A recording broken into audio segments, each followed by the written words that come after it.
Hello, everybody, and welcome to the AmeriLife Marketing Mentors Podcast. My name is David Belleville. And I'm Joe Barker. And today we are talking about how AI has revolutionized the marketing landscape, and in particular, how consumer behaviors are really being impacted by the rise of AI.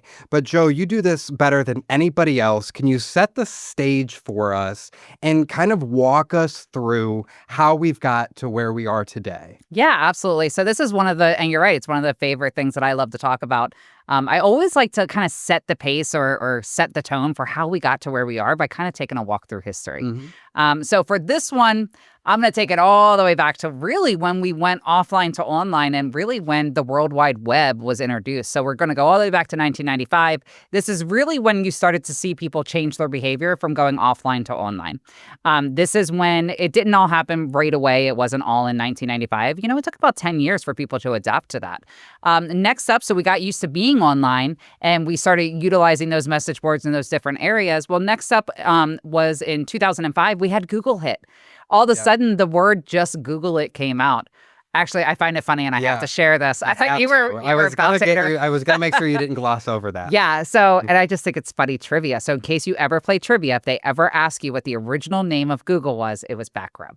And could you imagine, I joke about it, like, could you imagine just saying, just backrub it? But the reason that it was named that is because of all of the backlinks and the way that it does the sorting, it was thinking about the backlinks. And so that's why it was named that, was backrub. It was actually a misspelling, so they realized it probably wasn't the perfect name. So they came up with a version of Google. Yeah, and then they ended up, actually, it was a misspelling of how they got to the final name of Google and the way that it's spelled today. So it was pretty interesting. But really, that's when 2005 is that time frame when everybody got to that point of like, just Google it. Everybody started researching. Everybody started looking things up.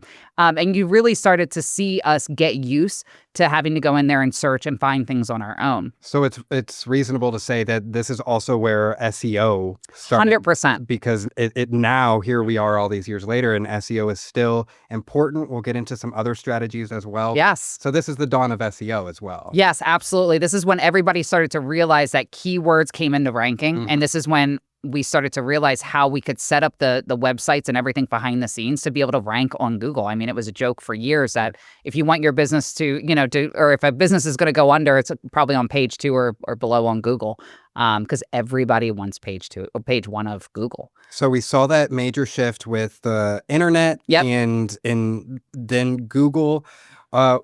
What's next? The smartphone revolution is what we call it. This is the big one. So this is really, in my opinion, it was the last biggest shift we've had that is the size of the shift we're in right now.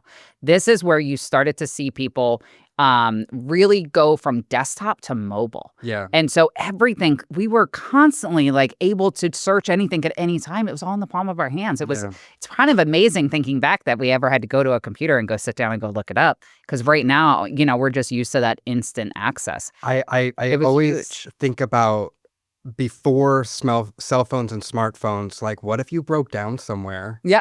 I mean, what do you have? What did you do? You have to walk to a gas station or so something funny. Like that. So I mean, you had to use a map, like an actual map that you had to learn how to refold at the end of it. I mean, that's where we were at that point in time. But yeah, I mean, it was a big shift. But think about it also from like a website perspective is we had to build websites originally for that desktop, and now we have to change it, and everything became mobile first. And we really started to see those mobile pages really take over.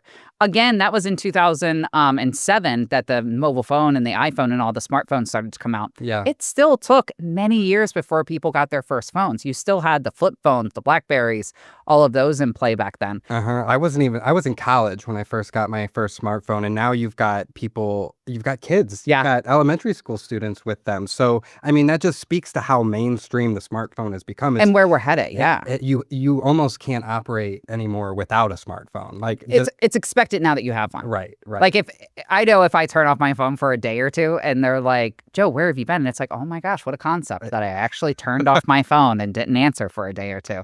When, before that, you're right. It was different times, but that's how quickly our behaviors adjusted. Yeah. And the practices, not even just consumer behavior, but you just mentioned it. Everything was optimized for desktop. Yep. Now you're on a small rectangular device. How you think about the visuals of your content totally changed everything. Yep, absolutely. And then not far behind that one. So now, we've gotten to this point where now we're mobile first. We're on our cell phones all the time. This is really what came next was that social media era. So this is where you started to see this shift from people searching to now we're scrolling. And now, brands really had to shift. We had to switch in marketing and advertising to get in front of people. Now we're drumming up interest and we're trying to grab their attention as they're spending 3 hours a day on social media. And that was another big shift. So all of a sudden, the time spent researching or doing business, now it became entertainment. Now it became scrolling. And that was a big shift for us. And that was around 2009. Again, it didn't happen immediately. You had things like MySpace before that, but MySpace really was just getting us used to putting our information online. Sure. Didn't change huge behaviors like Facebook and all of them did years later. When I think about MySpace compared to Facebook, and this feels like such a blast in the past to be talking about MySpace, but I feel like MySpace walked so Facebook could run. Oh, yeah. But Facebook really was the catalyst for all future social media platforms, at which there are so many now. Oh, but it's unbelievable. Truly, in this era that we were talking about, to your point, there was a time frame where there was maybe one or two prominent social media platforms that everybody was on. So it's fascinating to think that in not that long amount of time, so much has evolved since then. Yeah, and you see people, even from your traditional platforms as Twitter or X, and now you have Instagram Threads, and everybody's all the platforms are diversifying, and they're all trying to get in each other's mix and trying to garner that attention. I mean, even on LinkedIn, now you can go live on LinkedIn, and now you can have it's just everybody's adapting and trying to figure out how do you get people to spend more time on your platform? Because that's really what they're looking for. And that's where you see the algorithm switch and you see all these changes happen.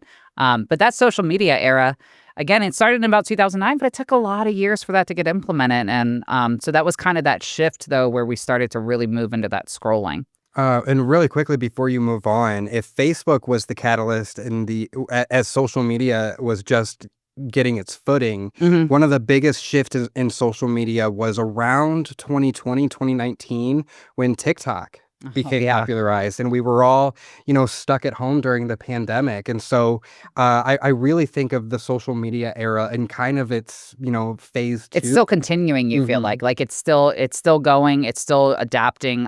There's still new ways of entertainment. So that's where you see that education and entertainment where they came together in short form video, and it really did shift behaviors and how addicting it is for so many people. And you see how many hours they spend, and that's the algorithm. The algorithm knows what you like, and that's where it's coming into play. And it is pretty amazing what that social media era continues to do. Yeah, it's continuing to evolve, and that's why you'll hear us say time and time again, no matter what we're talking about, you got to say adaptable, you got to stay agile, and you got to be ready to pivot, because it only takes one platform to change everything and to get us back on track after the social media era came to fruition. What was the next catalyst that changed consumer behavior? So the next one, I always call it an honorable mention. I don't think it was as big of an era as all the other ones were, but it was one of the Alexa and the voice assistants. Oh yeah, of course. So I think the reason it deserves an honorable mention is because it did shift a behavior. It actually got us more comfortable. So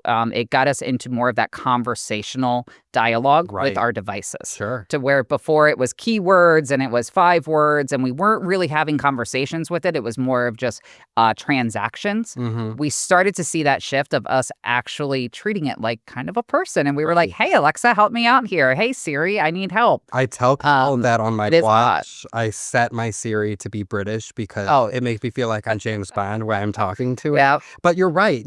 I mean, that behavior is silly, but it's a behavior that exists because of that technology. It got us comfortable. Exactly. And I think that's why, even though it wasn't a huge shift and you didn't see people get rid of their phones or move, we didn't get rid of it and move to the Alexa devices, but it did change our behavior, and it had changed kind of what was acceptable and what we viewed as acceptable. It's okay to talk to our devices. And they're continuing to get smarter as well. I mean, They we just sure talked are. about how social media is continuing to evolve, and not to get too ahead, but these smart voice assistants are getting smarter, and they're continuing to evolve. So even though it's just an honorable mention, who knows where that technology, could take us. Yeah, I mean, it's obviously, it's learning over time and it's collecting the data of everything that we're putting into it. And you're right, it's just getting better and it's learning how to help us more, which is what all of these platforms are trying to do. They're trying to keep us there, help us more, and so we utilize it more. So Sure. it makes sense from their perspective. And then that leads us to kind of what's feeding into all of that, which is AI. Yes. We're in the AI era. This is the beginning of it. So where a lot of people don't realize this huge behavior shift that's happening, we are literally in the beginning of it right now, as big as when the iPhone happened. Yeah. This is the big shift. This is where there's so many differences between, back in 2005 when the Google era hit to now of behavior changes and how things are about to change across the board.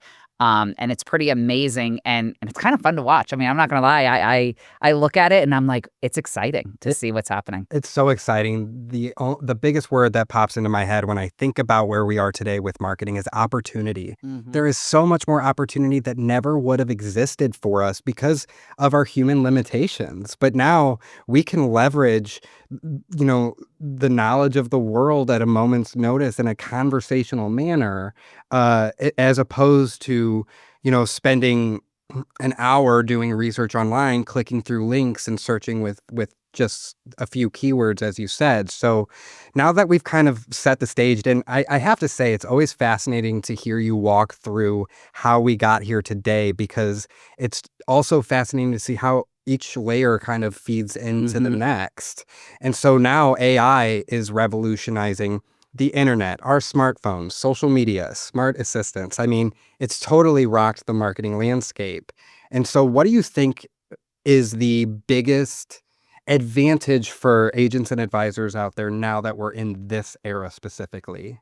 I think, AI has done a couple of things, but one thing and one advantage that it really gives all of us is it's driven the need for human interaction more than ever and authenticity more than ever. Yeah. And I really think that's going to be an advantage for all of us, from us as marketers in our industry, from agents and advisors in their industries. We're all still doing the same things. We're all out there building, and building upon our knowledge. And this is where we're going to be able to share our insights, our expertise, and we are what sets us apart. And that is, in a world of AI and everybody being able to create 10,000 pieces of content every single month, it's us that's going to set it apart. And I think more than ever, those personal brands and us being able to show who we are, I think that is going to be the biggest advantage that many of us are going to see. People are going to crave that human interaction more than ever. Yeah, and I think that's important to talk about too, because we are in a relationship trust-oriented industry where no matter what advances there are in technology, consumers that are making decisions that are going to impact their lives and their families' lives, are much more prone to wanting to talk to a person, Absolutely. to want to get in front of a person. But for those that are listening today, that doesn't mean you can't use AI or that you shouldn't use AI. AI is there to enhance your messaging, to find unique ways to approach your audience and your outreach, and to really leverage it to set yourself apart from the competition. Yeah, there's a couple of things that I think we're seeing with that consumer shift that's happening is, it used to be they were out there researching and they were out there trying to click on all these different blue links to learn as much as they could from all these different areas. That's all changed now. So now when they go to AI, it's not putting in 5 words, it's having a conversation and it's saying, hey, I'm looking for the best digital marketer that's in the Clearwater area that specializes in this industry. And it's very long-winded and it's a full conversation. When AI is coming back, it's already giving its recommendation. And that's going to be the critical piece that everyone's going to have to realize is getting in those AI recommendations. But here's the other big consumer shift. By the time they come to us, so by the time somebody comes to me and says like, hey, Joe, this is what I've learned, they already know everything they want to know. They probably already know everything about me by the time they found me. And so it's almost like by the time they get to us, we're not having to teach, we're not having to educate, we're not trying to tell them what is best. They probably already know. We're more validating. And we're saying if what they learned is accurate and what may not have been accurate. And more of them, they already trust us at this point because AI recommended us. Sure. And so it really is a shift of like realizing by the time they get to us, the trust is probably there. We're validating. And then it's just giving that confirmation and being there for them and helping them through the process at this point, because people still want that last piece of the confirmation. Is this right? Yeah. And that's going to be a shift. That validation is the key word there. From everything that you just said, you're just sincerely validating the consumer's research that they've already done, and 100%. they're closer to the buying stage than they've ever been before when they approach you. Another major consumer behavioral shift that we've seen, and this started before AI, but AI has just accelerated it, is how consumers are expecting personalized experiences. So in the social media era, we started to have content come to us rather than us doing the legwork to go find it just by simply scrolling. And as these social media platforms have evolved and gotten smarter, their algorithms have too. And so now they're recommending content based off of, what you've enjoyed in the past, what you've interacted with in the past, what your interests are. And so really, we're on social media and we're getting content recommended to us. Absolutely. And that extends beyond social media to apps like Amazon. You're getting recommended products. Netflix, you're getting recommended shows.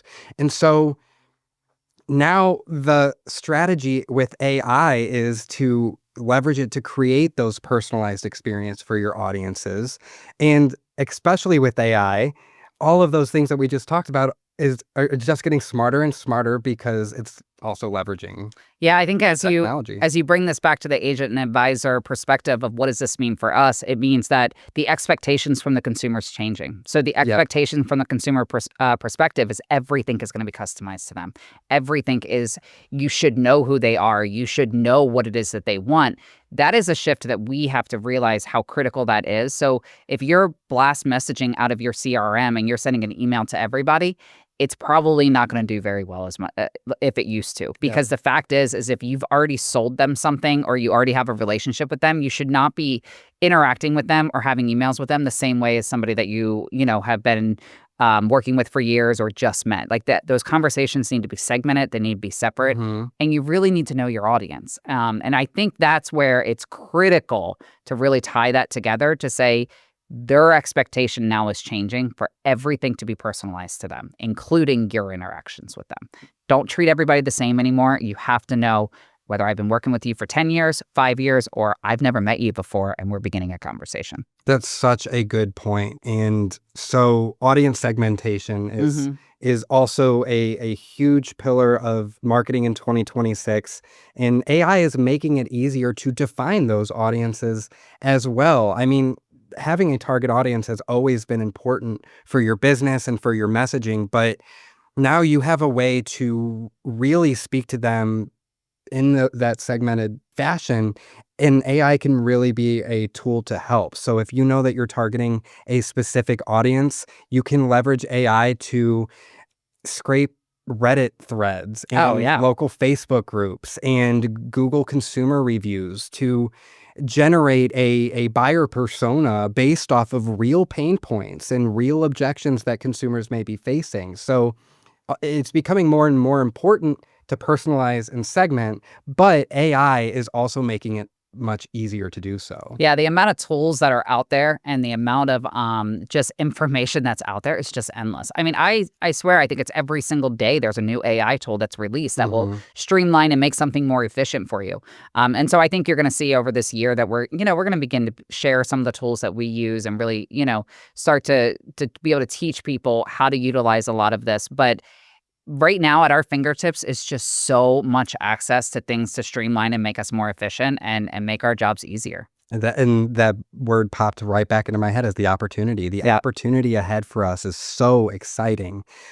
One more thing I want to make sure that we touch on, and it kind of ties back to that human touch. But if we're building a brand to win in 2026 and we're leveraging AI, one thing I feel like we need to talk about is prompting. And we're going to do a whole podcast episode on nothing but prompting.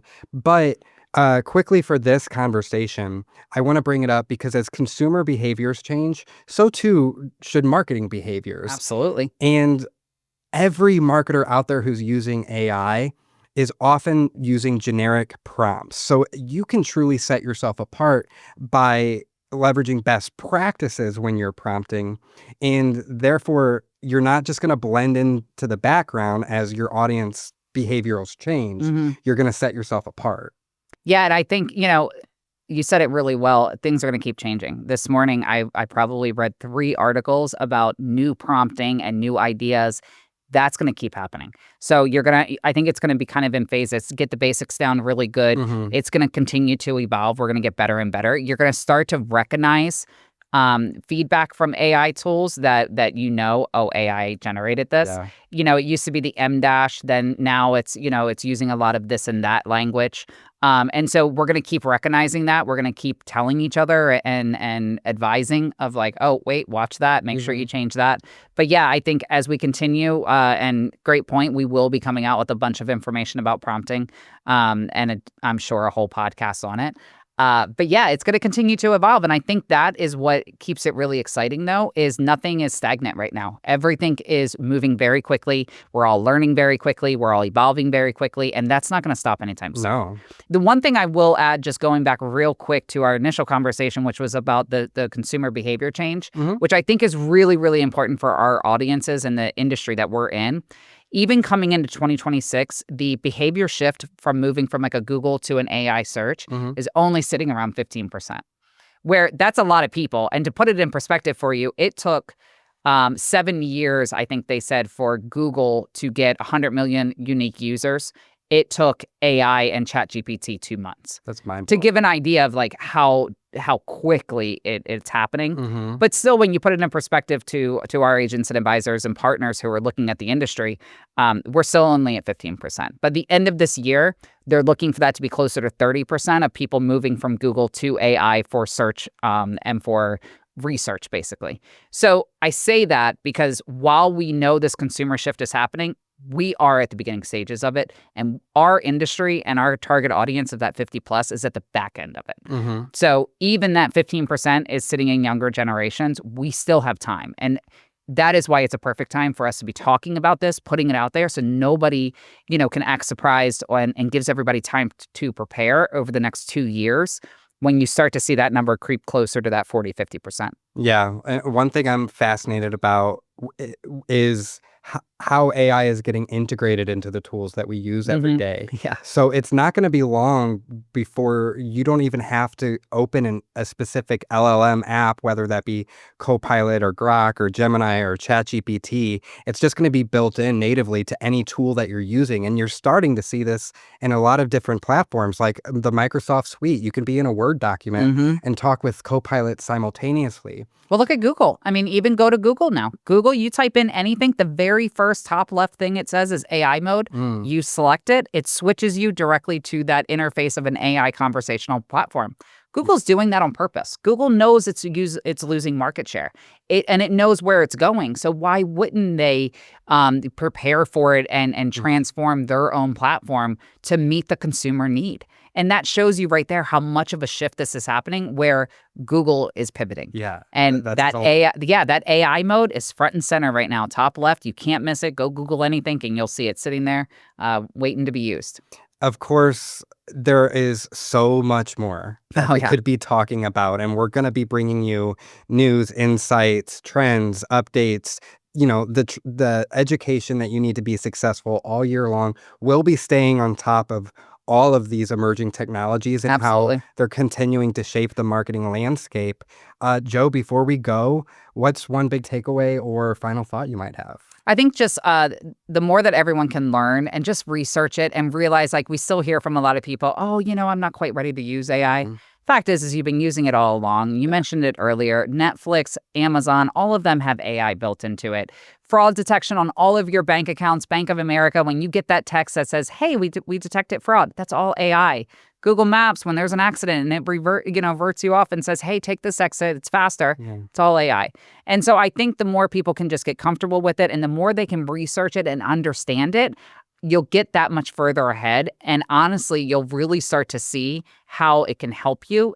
And I always say that first step is getting rid of your grunt work. Like, let it do your grunt work for you. The stuff that annoys you that you don't want to do, just remember at the end of it, that human touch and make sure you set your eyes on it and make sure it is something that you would say or put out there with your name on it. Yeah, that's well said. I think that we can end on that note. But just rest assured, everybody, we will have a lot more content just like this coming at you all year long. Make sure that you're following the AmeriLife Marketing Mentors on all of the social media platforms: Facebook, LinkedIn, Instagram, TikTok, and of course on YouTube, where we will be publishing a weekly podcast and content to help you get ahead in 2026. So for Joe Barker, I'm David Belleville, and we'll see you next time. Have a good one.